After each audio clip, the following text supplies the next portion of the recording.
So, as you can see by the title, pedalboards. Why? Well, of course, you know, times changed from when I first started playing guitar. When I first started playing guitar, was like over 30 years ago, and the pedalboard wasn't really a thing like it is now. The pedalboard was like the domain of the Gilmore. It was like the domain of the Dave, you know, it's the domain of the George Lynch, the Steve Vai. This was something that like certain guitarists used on stage. It wasn't the sort of thing where, you know, you bunch of mates and you play guitar into guitar, and it's like, can you talk about your guitar, and you talk about your amp, and you talk about your pedalboard. It wasn't like that. You know, and the pedalboard has become as much a, you know, materialist consumer item status symbol as much as an amp and a guitar. And frankly, its creative role in the life of the guitar player is much overlooked, I think, compared to that sort of like Gucci wearing sack of dignity. Okay, so pedalboards, right?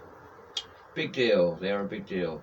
I think, firstly, for most of us, me included, now, like, we don't need a pedalboard, and let me get this straight. I do use a pedalboard, but I don't have a pedalboard. Does that make sense? Let me tell you what I object to first. What I object to is the building of a pedalboard, and you have that and you have it running all the time. The only thing that will guarantee you is that your tone will be getting the arse sucked out of it by a bunch of stuff that you're not using. Like, that is 100%. And because what I mean by that is, you're going to be like, plug in and play for a couple of hours, and you're going to use a couple of pedals, and like the other 10 are just going to sit there sucking signal and just, you know, using electrons that don't need to be flung. You know, it's like it's just burning up unnecessary energy. You can't, like, now my pedalboard is cool, right? This is my pedalboard. Okay, it's a flight case for DJ decks, right? It's like DJ CG decks, like, you know, and we're going back like 20 odd years ago, and it's been converted, so, you know, your wires can come out nicely, and yeah, there's even a little square there for the mains lead to go in.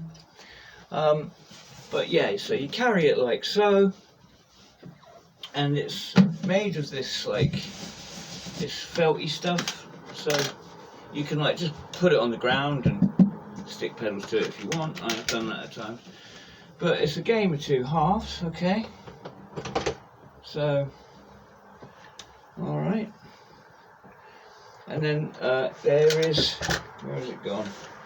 There's a piece, you know, which sits in it, a little block, and then that goes behind this bit, and it sits like that as a split level pedal board, and it completely comes apart, so you can use one half if you like.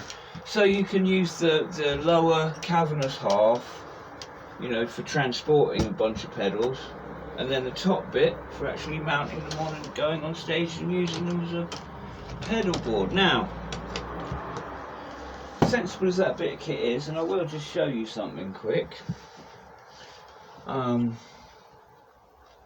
Yeah, like a couple of Boss pedals, right, a couple of my metal drivers, and I'm just going to whack them in there.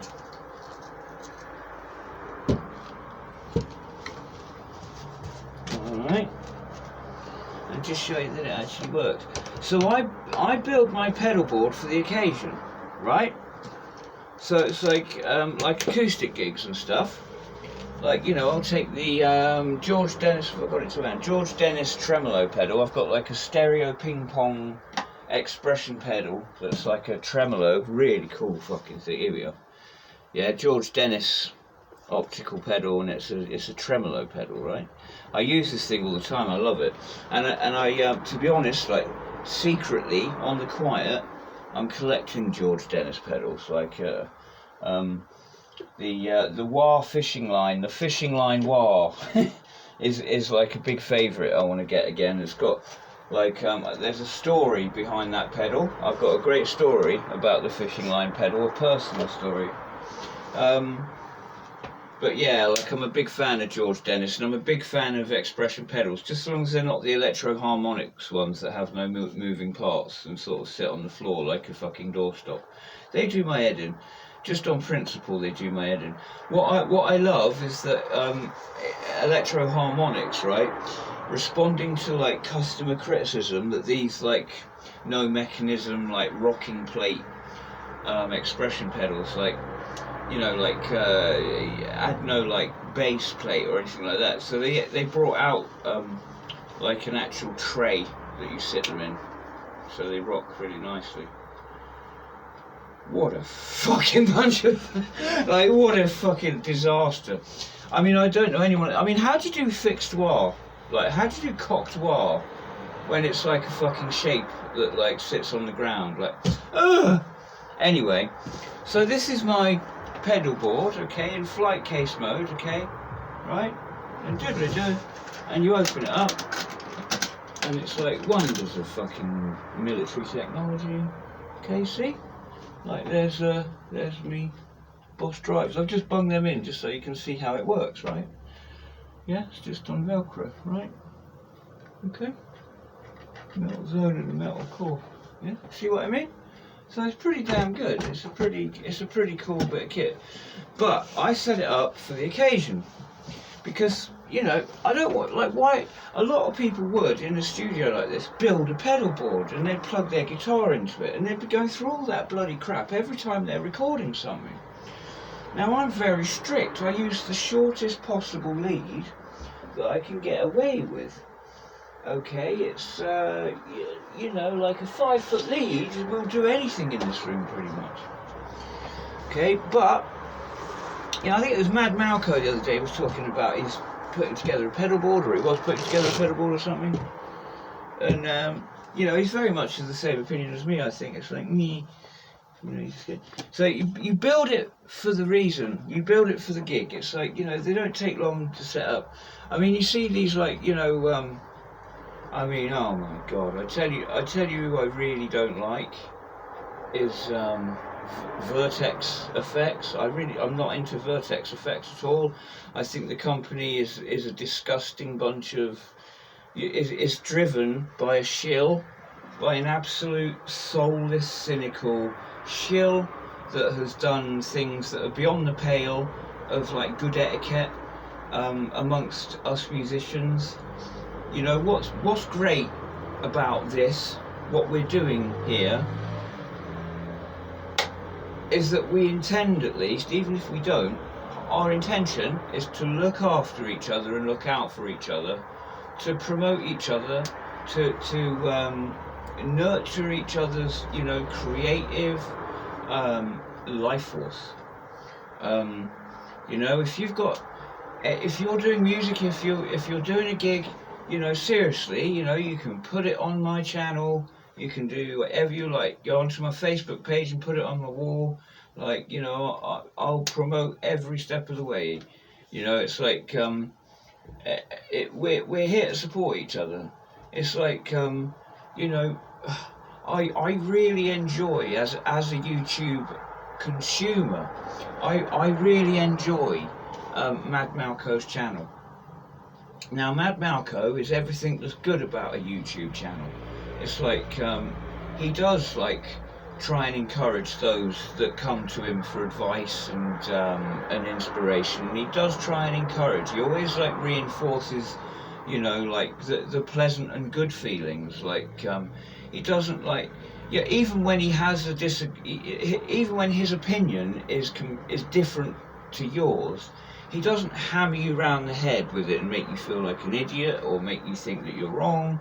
He just says how he feels about it and why, you know. And it's like and he knows that, like, he feels differently to other people, and that other people, you know, get marvelous results doing it completely differently to him, and he knows this, and it's like he's got no fucking spite or venom or fucking ego that needs to be pampered, or points that need to be scored, or any of that bullshit.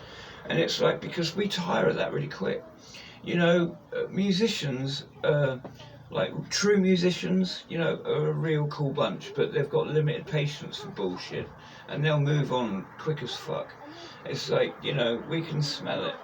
But yeah, Vertex Effects, I'm sorry to say, are not doing you any favours. If you've bought into their line of bullshit, you know, they're not doing you any favours. I think you'll find, if you, like, examine it in the cold light of day, that you've spent a lot of money, and what you have is not the most competitive bang for your buck by any means. But yeah, like, you know, they've done very questionable things. And I think the Nuex, or Nux, as Vertex like to call it, which just shows you what fucking noobs they are. They don't even know what, like, a pedal company's name is, right?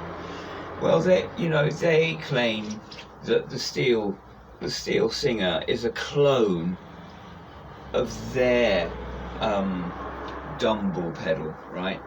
It's just got the same knobs, like, and the dude, like the man that runs Vertex Effects, whose name won't pass these lips for fear of, like, you know, them curling backwards in some kind of reptilian sort of fit of despicable disgust.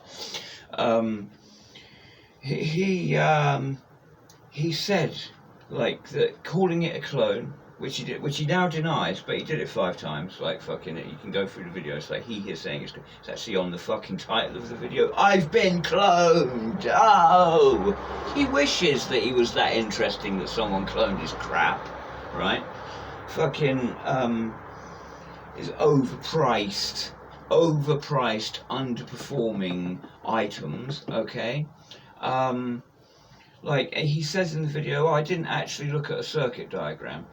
Alright, before you make a video, like, disparaging Nuex, calling them Nux, like a noob, and, yeah, they're Nuex, by the way. I didn't know that either. Yeah, disparaging them, basically saying that this company, like, you know, they're just a bunch of soulless cynics, and they've cloned the little guy, you know, when in fact their pedal predates Vertex's pathetic attempt at jumping on the Dumble bandwagon. You know, there's a pedal without any scope or vision or soul. It's just got, like, Dumble looking fucking knobs on it. It's easy, you know what, it's this is funny, right? They talk like they're alchemists. It's easy to make a Dumble-esque pedal, right? Because, you know, a Dumble was just a fucking bassman with a tube screamer going through it in the first place. And like, a dude thought, I wonder if I could, like, bottle that tonality and put it in a pedal. So, like, you know what? It's like the fucking world is your oyster when it comes to making a Dumble. Because what the fuck is a Dumble? A Dumble, is it a tube screamer into some kind of tube affair? So get a tubey sound with a tube screamer? Voila! Like, fucking, it's not like, as, you know, I love and respect the Dumble, like, you know, the Super Overdrive. I do, you know, but I don't, like, buy into the shenanigans. Now, what I do enjoy, this is a bit of a sidetrack I've gone on, of course, as I always do, is that Dumble pedals are fucking cracking. What you're basically getting is something that's sort of along the lines of, like, the, you know, the blues breakers of old, the old Marshall blues breaker. It'll be like a bluesy, rough sort of pedal with a very sort of lyrical sort of, you know, yeah, a very sort of sing-song sort of attack, and I can't, you know, a musical overdrive. It's bound to be that in one of the many roads that you can get to that sound, and so I always am interested when I see a pedal that's sort of like, you know, purporting to, you know, have some bottled character of those, you know, legendary amps. Because like they absolutely won't be like a Dumble, no fucking way. But as I said, like a Dumble is actually not. You know, so I could quickly knock one up now. I'd use the Champ, and I'd use a Behringer Tube Screamer, right? And that's the irony of it all. It's like, okay, the actual tone that's in your hands, that is being like played, that is being manipulated by you as a musician, okay, the ingredients thereof need not be expensive. We are talking about function. We are not talking about fucking whimsical musical alchemy, you know.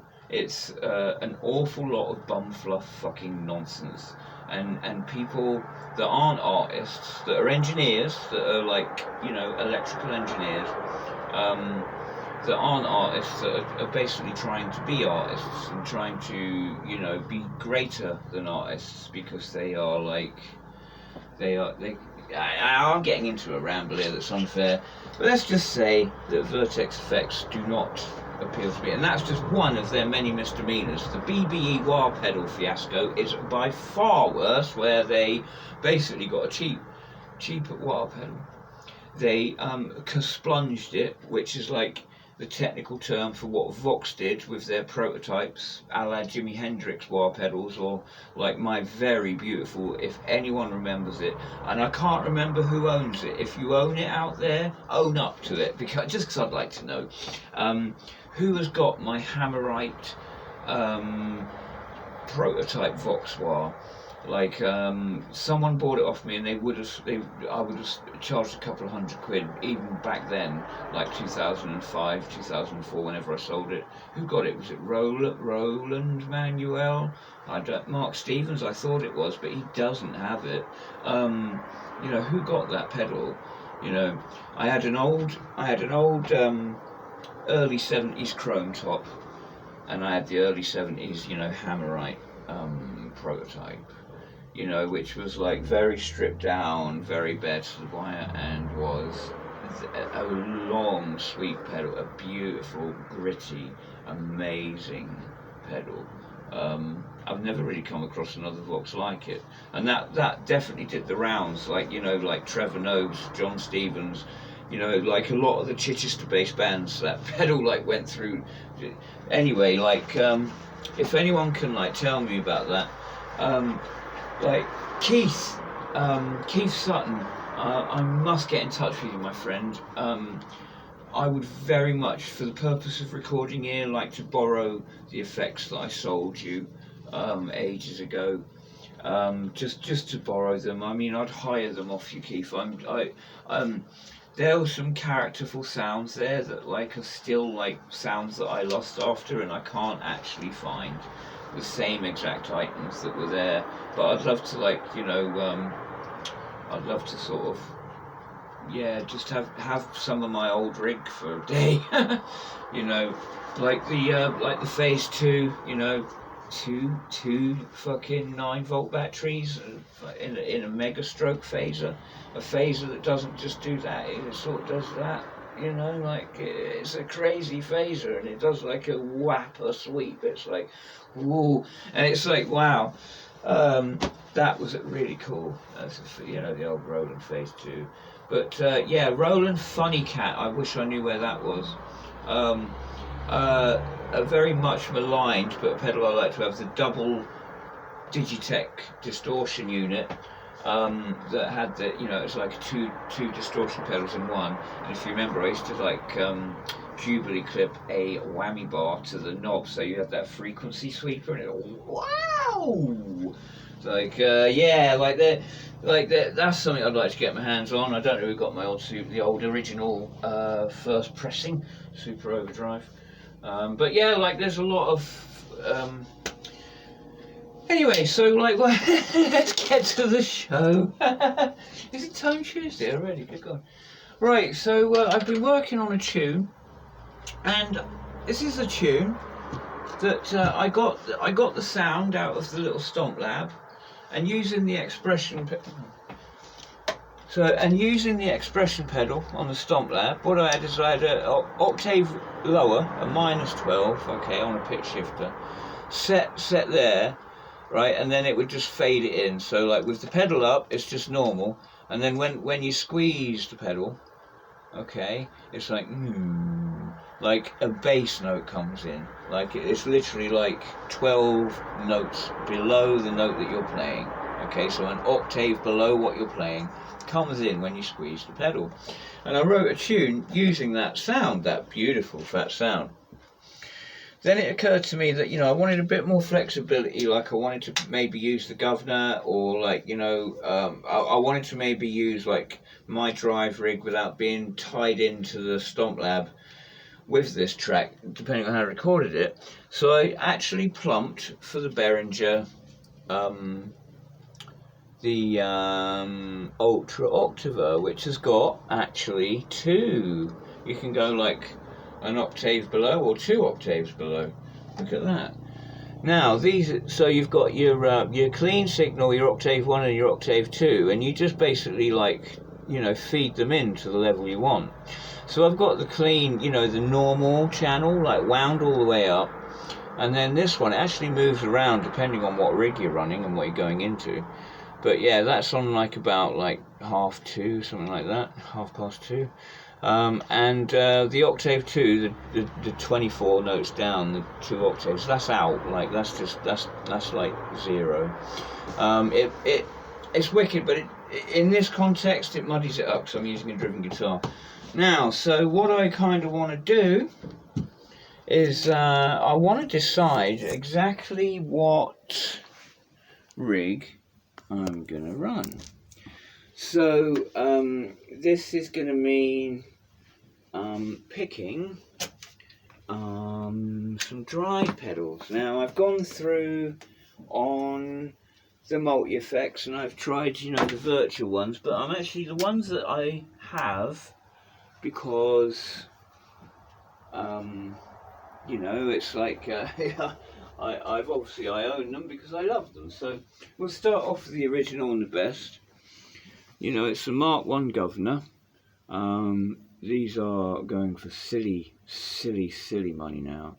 And at some point, when I've got a feather in my cap and my ship is sat, you know, weighed anchor at harbour, I fully intend to actually buy quite a snazzy pedal. Not something I do very often these days. And that is the True Tone Jekyll and Hyde, which has a fucking really convincingly perfect clone of one of these as one of its channels. And the other channel is an amazing sort of Tube Screamer ODR1 hybrid, which is interesting. That's something I will be buying next year and I will review. So first on the board, okay, so let's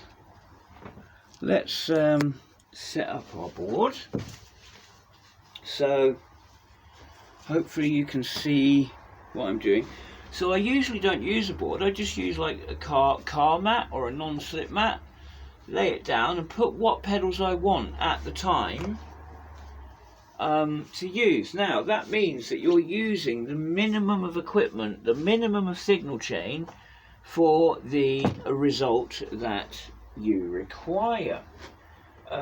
And surely that's a better way of doing things.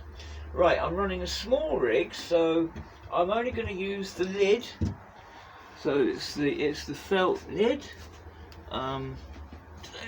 Get rid of that. Get some tidying up them. So yeah, I've been meaning to do this for a while because it's like you don't see my pedal board. It's like not something that you know, it's not something that has any relevance to, you know, it doesn't come out here very often. You know, it's not something that has. If I was doing like a gig tomorrow, or I was doing a studio session, I would put a board together. So, okay, can we see across the board? Yep, that's fine. All right. So this is an AB box that connects to a couple of amps. Right now it's connected to the Fender Champ 110 and the HR30 Rockwood thing, which is like my daily driver, dirty dog practice amp.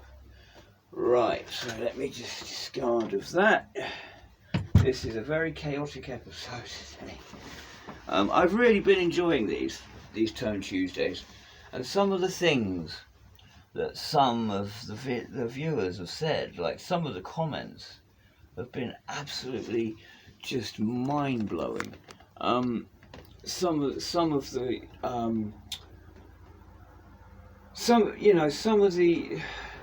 I mean, really am touched, I've got to say. You know, when it's like a handful of people telling you that they feel inspired, or I can't tell you what that means. It's like I'm in this room and I'm making music with all my heart, and it's actually like reaching, and even me talking about my music is reaching another human being and just adding to their day in a positive way. I mean, that's a fucking untold privilege, you know. I love entertaining with my songs and playing on stage, but it's like, this is another exchange altogether, and it's useful and authentic, and it's just not, it's kind of come out of the blue. So my first choice anyway was, you can see, what am I watching? Felipe Massa. There's just Josh Ravel's just dropped a wicked Felipe Massa documentary. It's 20 minutes long. Yeah, what a great season, eh? So obviously my first choice has been the Governor. Now, power supply, I hate to say, but I'm running on a daisy chain at the minute, criminal way. I'm gonna have to get a power brick.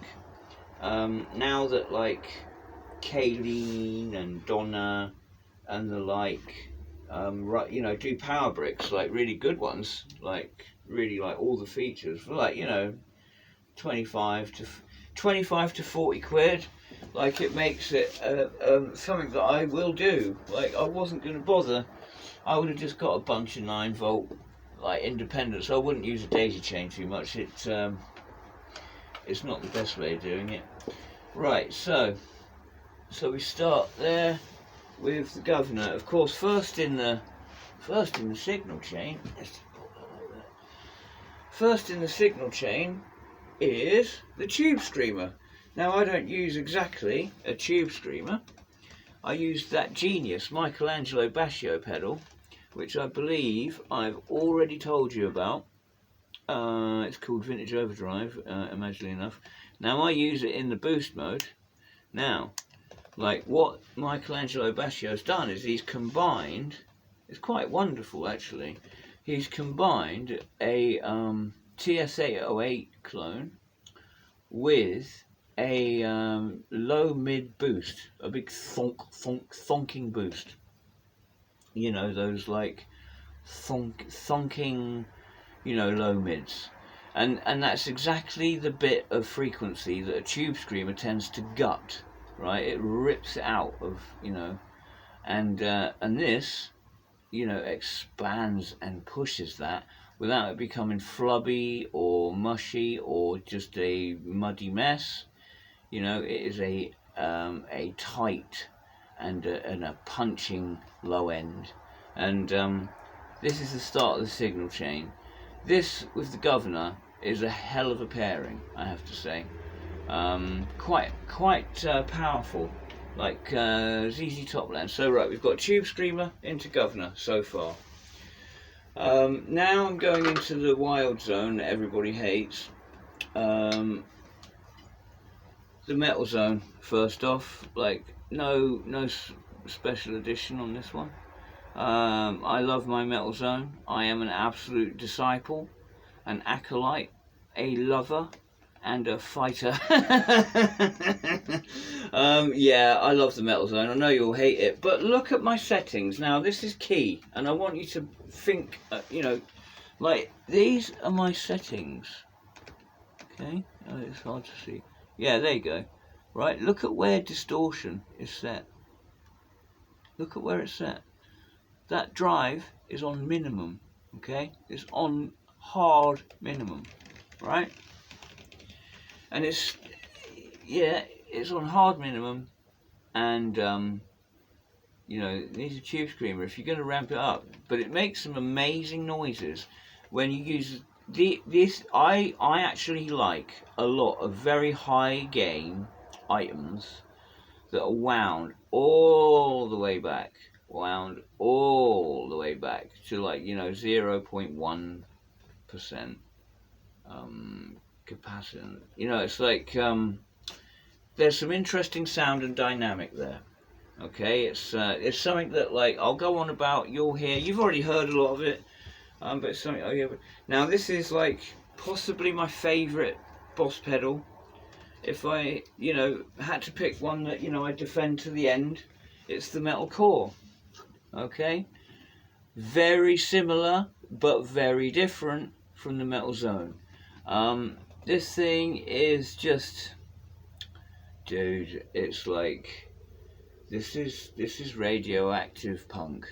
It's not steampunk, right? You know, this is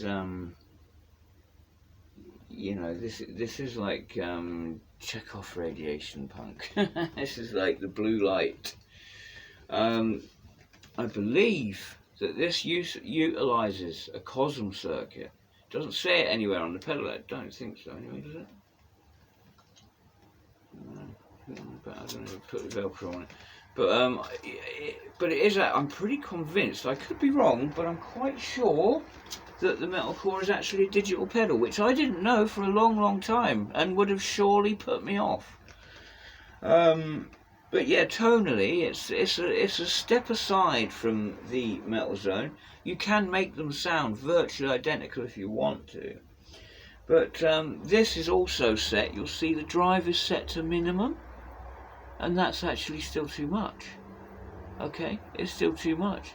Now I see people with them on like 70, 80%, and I think, what the fuck are you doing? What the fuck are you doing? That's just going to sound like rolls of barbed wire being tipped into a skip. Like, that's not going to have any fun. Okay, so we've got the Metal Core. Alright. And then last, of course, is the Behringer Octaver, which I've made mention of before. Something that's worth noting is this is a Boss. This is a clone of the Boss. It has the same switcher in the same place. And that switcher is like a range selector. It's actually more like a roughness selector. At the bottom it's for things like a piano, something really nice and clean. You know, in the middle it'd be like, oh, I don't know, a trumpet. And at the top, you know, an electric guitar going full tilt, full clip. It's almost like a, how much do you want us to come out to play in the rough switch. So yeah, there we go. So right, I have attached the daisy chain. So let us commence with putting on the DCs. Now, I've always been a strong defender of battery power because some pedals just don't, you know, it's a little bit, I thought it was going to be a wild conspiracy theory debate and that no one would have it, but it's a very popular notion that batteries sound better in a pedal than plug sockets do, than actual mains. There's some argument for that. Absolutely, for sure. Now, hang on, I have this wired in a different way in my mind because I want the, yes. Right, now, I want the Octaver at this end of the board so that I can foot dab, okay? So that I can foot dab. But I want it at the end of the chain, so like that's going to be just a little tiny bit of complication where I run a slightly longer lead than is optimum. You know, so instead of a patch lead, it'll be like a proper lead. So, yep, let's do that again. And I mean, this looks kind of neat and tidy. But yeah, the reason for this, the reason I'm putting like these drives out is because I haven't actually made my mind up for this song that I'm doing, that I'm working on. I'm not 100% sure how I'm not 100% sure like how I'm gonna rig it. Am I going to use the governor? Am I going to use the metal zone? Am I going to use the metal core? Well, I'm going to probably use the tube screamer because I use it to kick up things. Like both the Marshall, the way I set things up. So the governor is set. The gain is right. The first thing I do is find the place where I want it to be, and then pull it back a bit. Now, when you pull it back, you can do like Bon Jovi things, and you can do like Muddy Waters things, and it's like you're not locked in to Gary Holt, okay? You can do Gary Newman, right? Or Gary Manilow, or Gary Bannilow, Gary Fanilow. When you're in full thrash mode, you pretty much bloody well can't do much else. But with, you know, a more like dynamic and organic overdrive, you know, a lower setting, you can do an awful lot. Blues loves it. Like play blues on a metal zone, yeah, fucking no problem. Like they say that stuff like it's a joke. Dude, I've recorded that way, and it's like, you know, trying to get a real like lo-fi honking blues tone, and yeah, like a metal zone with barely any fucking distortion on. So, so what I'm basically after is like I get a really hardcore distortion wound back to where it's performing like an overdrive, and then hitting a tube screamer type pedal, which of course like runs like a clean structured channel and a fucking hairy fucking violent channel. You know, that's what it sounds like. So you're getting like you're getting the coffee and the cream. It's like you can hear your signal, and you can hear your signal completely drowned in overdrive at the same time. You know, that is why a tube screamer to me sounds like no other, you know, drive pedal really. You know, it's a thing unto itself, and I'm not condemning it. Like, whilst I may be criticising it, I'm not condemning it. But yeah, so this is for this here track, which I'll play in a minute. So right, so we're rigged up. I must apologise, like how completely fucking stoned I am. I've been hard in the paint at this music lark for a couple of days, and it's crazy.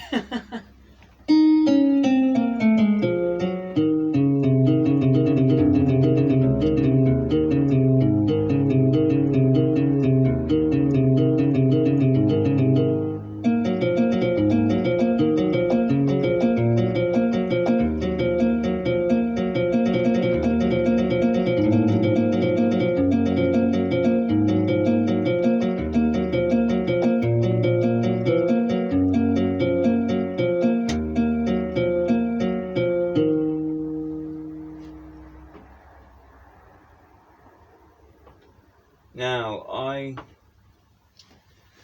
have the possibility of an enormous organ, like a two levels, you know, keyboard with the foot pedals and all that, and I love it. It's a Yamaha. It's the first generation digital, like touchpad. So instead of like rockers and draw hand, it's like all digital, and I love it. But this room, it's just too tight, and what does me in is the thought of it coming up the stairs so heavy and painful and like, you know, hard work, and it coming into here and just swallowing up the entire room. Because this is a wonderful little workspace, and it's like, you know, I'd love an organ. I'd love it. I would love it. It would be so cool. I love the sounds. You know, it's like I get an enormous kick out of like those sorts of I get an enormous kick out of those sorts of things. It's like, right.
Right, so the signal starts with the tube screamer. So we plug into the tube screamer. Okay. Alright, I know I've got this thing on a bit of an arse tilt. We've got the Yamaha today. I have actually been playing all sorts of guitars. Oh mate, the other day we did the Telecaster episode with the neck pickup. Do you know what? At 11 o'clock at night, I was still playing a Telecaster neck pickup. Alright, so we're going from the tube screamer into the governor with there's a little stag patch cable. They cost like $2.99 at Absolute Music in Bournemouth. I need to get a big bunch of these things because like they're used for all sorts of nonsense. I've got some pretty goddamn good news, like as far as like equipment's concerned. Like it'll all come out in the wash.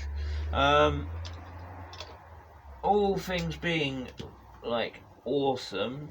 Line 6 M13 Stompbox modeler. You know, if you don't know what it is, like have a look. It's going to take up more floor space than this thing I'm using right now. It's a pretty fucking sophisticated bit of kit. I tell you who's a big fan. Dave Simpson has got a wonderful video about it. I guess that's who I would suggest. Right, so we're going from the governor into the worthy metal zone into the metal core. Yeah, these wonderful stag leads. Okay, and using a 4-foot lead, 5-foot lead to go from like so a bit much, but to go from the output of the metal core all the way back to the input of the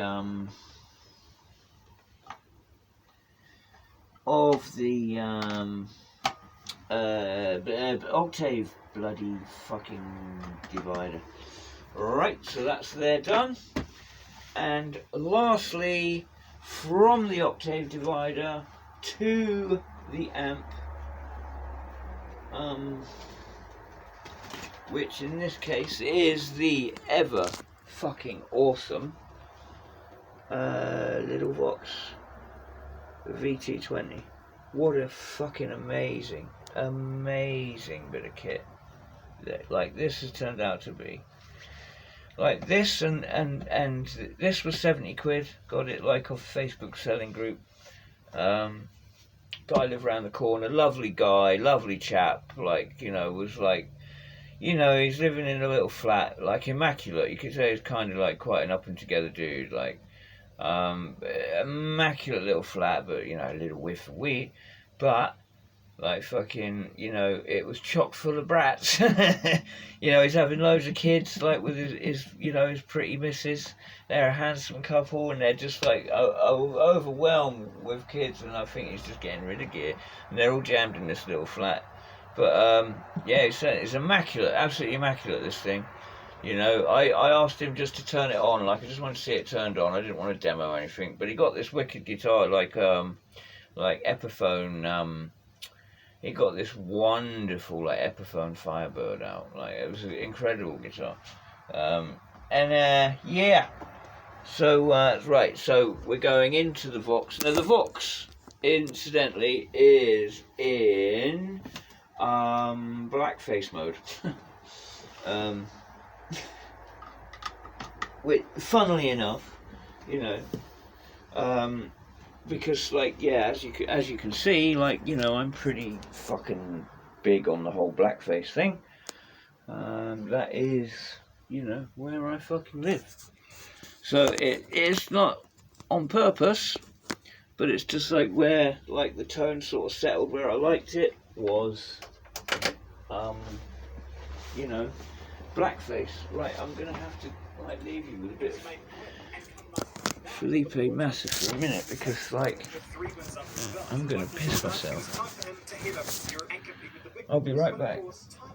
For Massa to integrate with Europe and the way of racing over there. Well, it might have been needed, but Felipe is like most dudes and hadn't bothered reading the instructions on that one because that year, competing in the Formula Renault Europe Cup and Italian Championships with Grand Competition, he won both of them, finishing ahead of dudes such as Kimi Raikkonen. A good start to his European campaign for sure, but then he really came to the fore when he dominated the Euro Formula 3000 Championship that year, winning 6 out of the 8 rounds. A barnstorming performance from the dude, making it 4 junior titles in 3 years. If anyone was doubting him before, they weren't doing it now. As a result of these extraordinary achievements, he was offered a test with the Sauber Formula 1 team and was duly signed for them in 2002 after Iceman skipped town and left for McLaren. His teammate that year was the highly rated beardsmith, Nick Heidfeld. It wouldn't be the last time Felipe would be teamed up with a rapid German, although for now, Felipe just had to assert himself as a competent Formula 1 driver for the time being. A heroic stuff for now. Like, the last thing he needs is to end up in a cloud of smoke and discarded carbon fibre on the first corner of the first lap. Sounds a little specific, but that's because that's what happened. Massa would score his first points finish in the next round of Malaysia, but if there was one certainty about his debut season, it was that Massa was, to put it nicely,